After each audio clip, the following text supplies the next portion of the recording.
Ok. Je viens de lire un message. 2025. Les choses n'ont toujours pas changé pour certains de nos collègues. Donc il est important qu'on parle de ce qui est en train de se passer.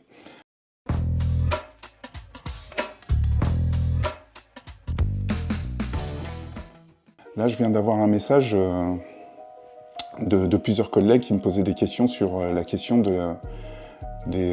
quand on est dans des foyers ou qu'on s'occupe d'enfants et quand l'enfant est malade. Ils me posaient la question sur comment ça se passe surtout quand ça se passe la nuit, comment ça se passe sur la question des médicaments. Alors, je vais être honnête avec vous, hein, je suis encore super étonné que encore aujourd'hui, des professionnels comme des éducateurs spécialisés ou des moniteurs éducateurs ou des EJE donnent des médicaments à des enfants alors qu'ils n'ont pas d'ordonnance. On va prendre l'exemple comme l'exemple qui m'a été témoigné. On me demandait conseil, c'était il est tard, l'enfant fait de la fièvre et sur l'unité de vie, il y a du Doliprane. Et la question c'était, il est à 39, est-ce qu'il faut que je lui donne le médicament? Alors la réponse est non, jamais. On ne donne jamais de médicaments à un enfant si on n'a pas une ordonnance. Donc, sur le plan de la loi, alors je ne suis pas super calé sur cette question, mais ce que je sais, c'est que donner des médicaments à des enfants alors qu'on n'a pas d'ordonnance, ça peut être considéré, me semble-t-il, comme exercice illégal de la médecine. Donc, pour tous les professionnels diplômés, l'exercice illégal de la médecine, pour moi, c'est du pénal. Donc, grosso modo, vous risquez de passer... Tout d'abord, vous risquez de perdre votre diplôme. Et de deux, comme c'est du pénal, je peux pousser un peu loin, mais vous risquez une peine de prison. Donc, non seulement vous faites de la tôle, mais en plus, vous ne pouvez plus jamais bosser dans le secteur. C'est chaud. On ne donne jamais de médicaments à un enfant. Jamais. Même des adultes, pour être encore plus loin. Vous êtes en situation professionnelle, on ne donne pas de médicaments. Donc, si vous n'avez pas d'infirmier ou de professionnels de santé autour de vous, vous êtes en situation, c'est compliqué. La première chose à faire, c'est appeler le 15. Le 15, vous appelez le 15, vous allez avoir un médecin au bout du fil. C'est-à-dire que la conversation est enregistrée, datée, c'est une preuve. C'est-à-dire que votre appel, si vous avez un problème avec un enfant, vous appelez et vous avez un médecin. Le médecin, vous vous présentez, voilà, je m'appelle un tel, j'occupe telle fonction, je suis dans tel lieu, dans telle condition, voilà la situation, qu'est-ce que je dois faire?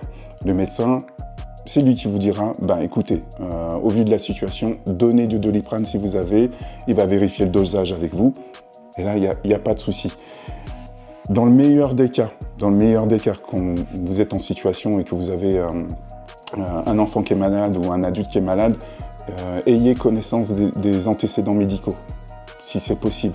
Comme ça, vous pouvez donner un maximum d'informations aux professionnels de santé au niveau du 15, et lui pourra disons que ça va lui faciliter la prise de décision. En tout cas, quand vous avez un accord par le 15 pour donner un médicament, vous le faites et vous êtes protégé. Si on ne sait jamais, hein, vous donnez ne serait-ce qu'un Doliprane, l'enfant fait une réaction allergique, on ne sait pas, parce que ça reste un médicament. On ne sait pas, il fait une réaction allergique, on imagine le pire, l'enfant décède. Et au moment de l'enquête, il y aura trace, vous direz, j'ai appelé le 15, ils pourront aller au niveau du 15, ressortir le fichier audio, c'est daté, c'est tracé, et votre responsabilité pénale n'est pas engagée. Autre chose super important, que là aussi on m'a expliqué, c'est pas parce qu'un cadre, un chef de service et un directeur te dit t'inquiète, vas-y, donne le médicament et je suis responsable. Alors ça n'existe pas en fait. Ça n'existe pas. La responsabilité qui va être engagée, c'est vous, la personne qui donne le médicament. Et vous pourrez toujours pleurer au tribunal, oui, mais c'est mon chef. Ça marche pas comme ça, en fait. Lui pourrait peut-être, à la limite, être condamné de vous avoir incité, mais la première personne concernée, c'est vous. Donc, appelez le 15, ne donnez plus jamais de médicaments à un enfant, un adulte, sans l'accord d'un médecin ou sans ordonnance. Voilà les collègues, je fais cette vidéo parce que les années passent et je suis toujours étonné. Encore aujourd'hui, des professionnels sont concernés par ces situations et méconnaissent leurs droits sur cette question et les risques que vous prenez. Voilà, j'espère que ça va être utile. C'est une vidéo courte. Et aussi, deuxième chose que je voulais dire. Alors, très peu de professionnels dans notre secteur ont une assurance professionnelle. L'assurance professionnelle, ça vous couvre au niveau de votre responsabilité civile dans le cadre de vos missions. Non, je fais une petite confusion. C'est-à-dire que tant que vous restez dans votre fiche de poste, vous faites votre boulot dans votre fiche de poste, comme c'est les demandé, vous pétez quelque chose ou il arrive quoi que ce soit, bon, la responsabilité civile, c'est la boîte, son assurance, qui prend en charge. Mais si, par exemple, lors d'un accompagnement, je ne sais pas, à l'extérieur, on va prendre un exemple, un enfant, au niveau de... Vous tenez un enfant par la main ou vous êtes en déplacement, il fait une connerie, il casse un objet, et en fonction des assurances, des fois, ils vont dire oui, mais là, on peut penser que c'est légèrement un défaut de surveillance, ça rentre pas dans votre fiche, comment on appelle ça, dans votre fiche de poste, et vous devez rembourser.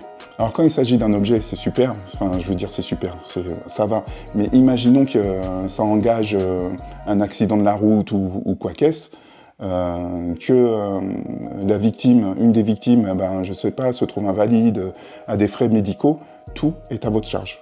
Tout est à votre charge. C'est-à-dire que si l'accident ou les dommages causés avoisinent des sommes astronomiques, vous remboursez à vie. Donc, le constat, il est là, en fait. Le constat, il est là. La plupart des professionnels que j'ai croisés, ça doit faire 18 ans maintenant que je suis dans le secteur social et médico-social.